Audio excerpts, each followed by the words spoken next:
Tales of Veldrith, written and produced by Matthew Taylor. Episode 1. The Storm. The sky was an iron-grey bruise above them, and the waves crashed like beasts against the longboat's hull, drenching the Vikings with icy salt water. The wind shrieked and tore at their beards and cloaks, and even the strongest among them were forced to grip the gunwales with white-knuckled hands to stay steady. They had seen storms before, but this one was different. Darker, colder, like a malevolent spirit sweeping across the ocean. Thorvald Eriksson, standing at the stern, shouted commands to his crew, but his words were snatched away by the wind.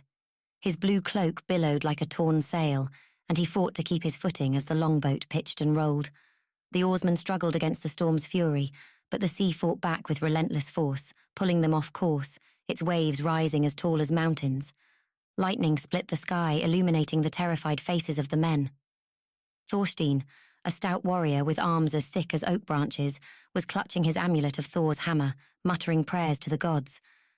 Beside him, Bjorn the bear, a fierce young warrior with a wild mane of hair, gripped his oar so tightly his knuckles turned white.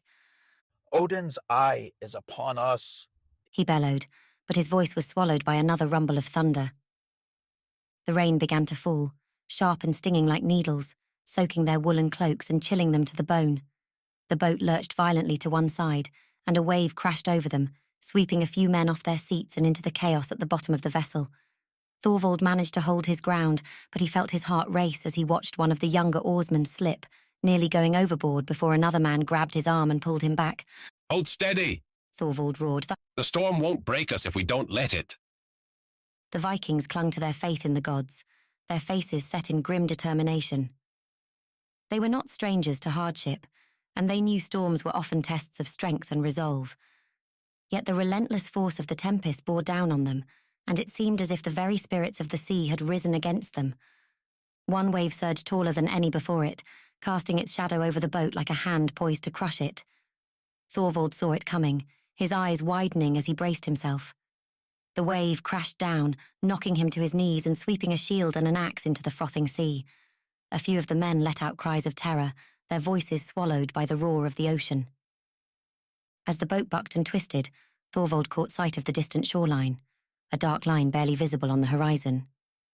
Vinland, the land they had set out to find. They were close, but the storm was determined to deny them their destination. The sight of land, however distant, rekindled a spark of hope in Thorvald's chest, and he gritted his teeth, roaring to his men, "Row, you sons of Odin! The gods will see us through." His words were like fire, and the Vikings surged with a last reserve of strength. Oars cut through the water, battling the waves with every ounce of power they could muster. They rowed not just for themselves, but for their brothers, for the legacy they hoped to carve into the unknown lands ahead, and for the glory of those who had come before them.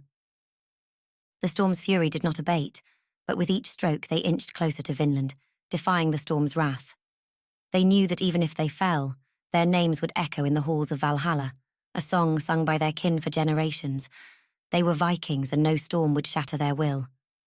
And so, inch by inch, they clawed through the storm, their eyes fixed on the distant shore, braving the fury of the sea until the land of Vinland loomed nearer and nearer, an elusive promise on the horizon, but one they would fight for, through storm and shadow till their dying breath.